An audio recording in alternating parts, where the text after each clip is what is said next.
If you can get these three things right, you can build a digital product business that actually replaces your income. Not a side hustle that makes a few $100 here and there, an actual business. I've personally made over $2 million in digital product sales, and on our platform ThriveCart, we've powered over $5 billion in sales for more than 55,000 creators. So I don't just know what worked for me. I know the data on what actually works at scale across thousands of businesses. The patterns, the mistakes, what separates the people who make it from the people who don't. So in this video, I'm gonna break down exactly what I do if I was starting from scratch in 2026, a 3-level system that takes you from a complete beginner to actually making money. No fluff, no just follow your passion advice, just what actually works. First, we've got level 1. This is where you get going. I've been supporting entrepreneurs online for the last almost 12 years, and I noticed that the biggest thing holding most people back isn't that they don't know what to do, isn't that they don't know how to access the information, isn't that they're in the wrong niche.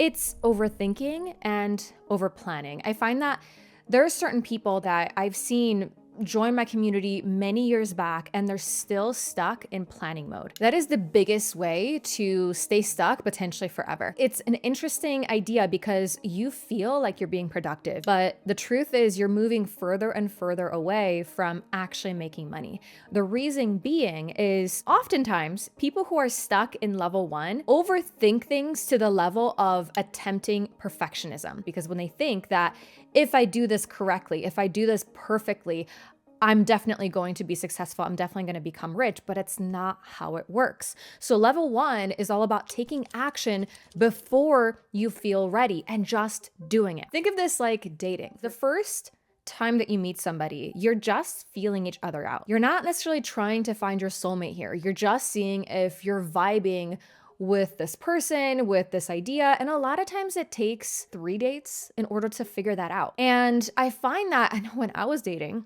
I kind of treated it like a mission, but I also know that the first person I meet is probably not going to be him. My goal was to get out there as much as possible, talk to as many people as possible, go on as many dates, and really feel for a lot of different people. And that is the easiest way to move forward. And that's the same thing with business. You don't know if your audience is going to resonate with the idea you're coming up with. People are trying to make everything perfect. The goal isn't perfection. The goal is continual improvement. When I launched my first product online, this is way back before I was a coach. I had a wellness blog back in the day, 2012. And after being in this niche for, I want to say like a year or two, I decided to create my first digital product. And I thought, heck yeah, everyone's going to want this thing because I had a decent sized audience. And this is the thing. I had a decent sized audience, but I had no idea how to sell. I had no idea how to create digital products. I was just really good at marketing, which is not the same thing as sales. So I spent a lot of time building this product. I launched it and I got no sales. I had 100,000 people visiting my blog every single month. 100,000 people. That is a lot of people. And yet no one wanted to buy my product. And you know what? Yes, it was kind of annoying and kind of frustrating, but it taught me a really important lesson. It taught me that just because I have a big audience doesn't mean that people are going to want to buy what I put out there, especially if I come up with something that I want to sell versus creating something that my people are wanting. And that is the biggest thing that I did. I was way over planning, but I thought I needed to come up with this most creative thing that no one else is selling. That is actually the complete opposite of what you have to do. Here's what I recommend for anyone that's in this stage. Start with what you already know and start with what you know people want. The thing is, your first digital product doesn't have to be groundbreaking because it could potentially be that you're going into a direction or a niche that people just don't understand. Look at what people are doing. Look at what people are selling. Notice that that probably means there's demand. So if there's demand, there's a chance that people might be interested in your version of that product. And then don't go balls to the wall creating the biggest thing ever. Don't go building a 40 module course. Build something that you can finish in a weekend. I'm talking a simple guide, a template, maybe a mini course. If you're already good at something, maybe you're doing designs, maybe you're writing, whatever that might be, put that into a product. You don't have to try to reinvent the wheel. The key here is to get it in front of people. That's all you have to do, because you're not gonna know if your product is even really good unless you put it in front of people and get feedback and see, are people buying? Are people interested? Even if it's just an email list of 50 people that you have, even if it's just your friends and family at first, you need to get it in front of people. It doesn't matter how beautiful your sales page is if no one's seeing it. So your goal in this stage is to learn what it feels like to actually go out there and sell something. That's it. That's all you have to do. Now, I know what you might be thinking if you're watching this, and if maybe you haven't started your businesses. I guarantee the thing that might be holding you back is some version of, what if my niche isn't the right thing? What about tech? What about whether anyone will buy? And here's what I learned both from my own journey and from watching thousands of creators. You cannot figure any of that out from the sidelines.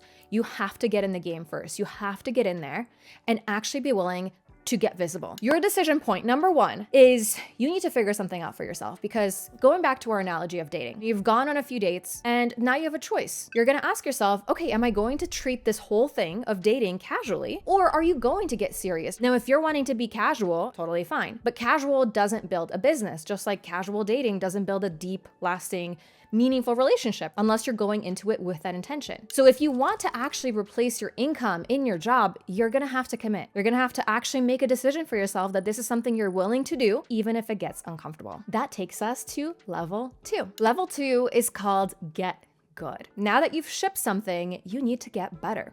Not perfect. I talked about how perfection is not the goal. The goal is always going to be to just become better, improve over time. And this is where you learn what your audience actually wants. You get to improve your product as a result of that, and you get to start building real skills in order to move forward. There's this concept called the 7 iterations. So your next 7 products, launches, or versions are only about getting good enough. The goal is to think about it that every single time you launch something new or iterate on something or create a new version of something, every single one is meant to teach you something. Maybe you're gonna learn about whether your pricing was good, whether it was off, whether you need to tweak it. Maybe you're gonna learn what format your audience actually prefers. Do they like to learn in a course format? Maybe it's the marketing or the sales page or the sales funnel that you have put in place. That's the actual problem, not the product. So what you need to do, we've already talked about talking to people in order to get research, but this is where you go even deeper. Once you've sold some of those products or created some iterations, get feedback from people, talk to your customers. What did they love about the product? What did they love about the experience? What was confusing? The only way to improve the product is to know what to improve and how to improve it. And that comes by going to the source, the people who are actually buying the product or interested in buying the product. And the better your product becomes, the more your customers become your advocates, and the more you're gonna start noticing that they're sending you customers. So a lot of people get stuck here because they think my niche is too saturated or I'm not technical enough in order to make all of these different improvements happen. But here's what I've seen across thousands of successful creators. The ones who make it aren't the ones who found some magical untapped niche. They're the ones who kept iterating until they found what actually worked for the audience. Now, going back to our relationship analogy, this is essentially where you're starting to get to know each other. So the same thing with the business. You're learning what your audience actually wants. They're learning to trust you. Honestly, it takes time. You're not gonna just go from first date to marriage right away, just like you're not going to go from, I just decided to start my business today, and then I'm expecting everyone to trust me by tomorrow. The decision point, number 2, after about 7 products or iterations or launches, you have the ultimate choice. Is what you're doing a hobby, or is this an actual business? And if you're not willing to get to 7 iterations, it's probably just a hobby. And that is totally okay. But if you want this to be your thing, or you want to have the ability to eventually quit your 9-to-5 job, you need to start thinking like a business owner. And that's when we move into level 3. Level 3 is called get smart. So at this point, you've proven that you can make sales. And now it's time to be strategic about growing the business. This means understanding what actually moves the needle and building systems so you're not doing everything manually. And this is where having access to data from billions of dollars in sales really matters, because I can tell you exactly what separates the creators who plateau from the ones who scale. And there are really only 3 levers that determine whether your digital product business takes off or stays stuck. The first one is traffic, essentially getting eyeballs. People need to find you. And this could be from YouTube, Instagram, email, getting on podcasts, using SEO, whatever. But you need a consistent way to get in front of new people who actually might want what you're selling. One of my favorite ways of doing this is using paid ads on Meta and using Instagram. But ideally, over time, you'd be leveraging all of them, but start with just one main traffic source that you can really master and get really good at. Number 2 is conversion. Turning eyeballs into buyers. This is where most people leave money on the table. And I mean a lot of money. There's a lot of things that you can do when it comes to conversion that will allow you to make just a little bit of money or a lot, like 6 figures, multiple 6 figures, even 7 figures in your business. One of the most important things that are the easiest is improving your checkout experience and actually implementing sales funnels. There's a few things I'm going to share. We have a lot of videos on this channel on different ways you can improve buyer experience, increasing your average order value and things like that. There's a few things I want to share with you right now. The first being every single thing that you saw online needs to have an order bump. An order bump is essentially where you have a checkout page. You can add a little thing on there that allows people to add an extra little product to their cart before processing the payment. So think about it as if you're at a grocery store, you're waiting in line for checkout, and you see gum, you see candy bars, you see whatever on the side. And these are easy to add to your cart items. It's an easy way to add some extra revenue. And I see products that have an order bump attached can add anywhere from 15 to even 50% to average order value. That means somebody that was initially going to spend $50 with you for that product that you created, now your people are spending $75 by just adding a tiny little product during the checkout process. The other thing that you can do is incorporating upsells and downsells. But an upsell is essentially once I've processed that payment, I can be presented with another product to add. This can be a complimentary product. This can be a coaching offer. This can be a call with you that you pay for. It could be anything. Similarly with downsells are essentially like a lower version of what the upsell was. So if the upsell was an hour-long call with you for say $300, the downsell, maybe it's a 30-minute call for $150. Now, not everyone's going to go for an upsell or a downsell. The conversion percent is typically going to be quite a bit lower than an order bump, but the price points of upsells and downsells tend to be quite a bit higher. So it still increases your order value quite a bit. Now, in order for all of this to happen, you need to have the software that makes it happen. This is where you need to use something like ThriveCart. Now, ThriveCart is something I've personally been using in my business since I want to say maybe 2017.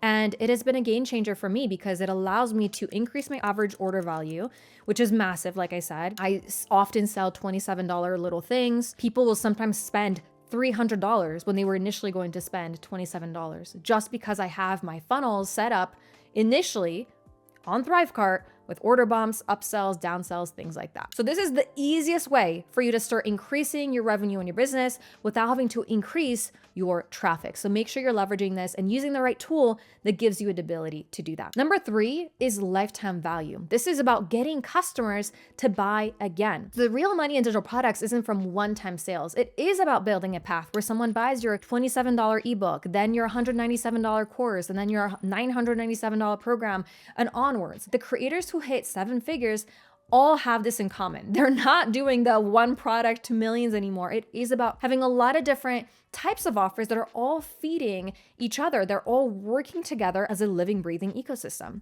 And that is the goal. The creators making real money aren't grinding 80 hours a week. They built systems, they have automated delivery, and they have funnels that run while they sleep, and the right tools handling the tech so they can focus on creating and connecting with their audience, driving the traffic essentially. So this is why I mentioned ThriveCart and why it's so important. One of the ways that you can also incentivize people purchasing additional products is having a unified course hosting platform, and ThriveCart Learn allows you to have that. They go into this portal, this members portal, where they can access the product, and then I can also show additional products that are available for purchase that they do not have access to yet. So they can just be like, oh, okay, well, here are the other things that I didn't even know are for sale. Let me take a look. Let me see what's going on. And oftentimes, they will also buy them. You don't even have to do any marketing outside of just having that unified platform where you can provide options for upgrading to other products. Now, this is how you get to the life that you actually want. The flexibility to work from anywhere, the ability to be present for your kids, to travel, to not have a boss. It doesn't just happen by accident. It happens because you got smart about how you run your business. Now, you've got the framework, you know the 3 levels, but knowing the path and actually walking it are 2 different things. So the number one thing I see people holding back is they watch videos like this, they nod along, and then they don't take the first step. So click this video right here because I'm going to walk you through exactly how to create and launch your first digital product, what to make, how to price it, and how to set everything up so you actually get sales. Step by step, no fluff. I'll see you in there.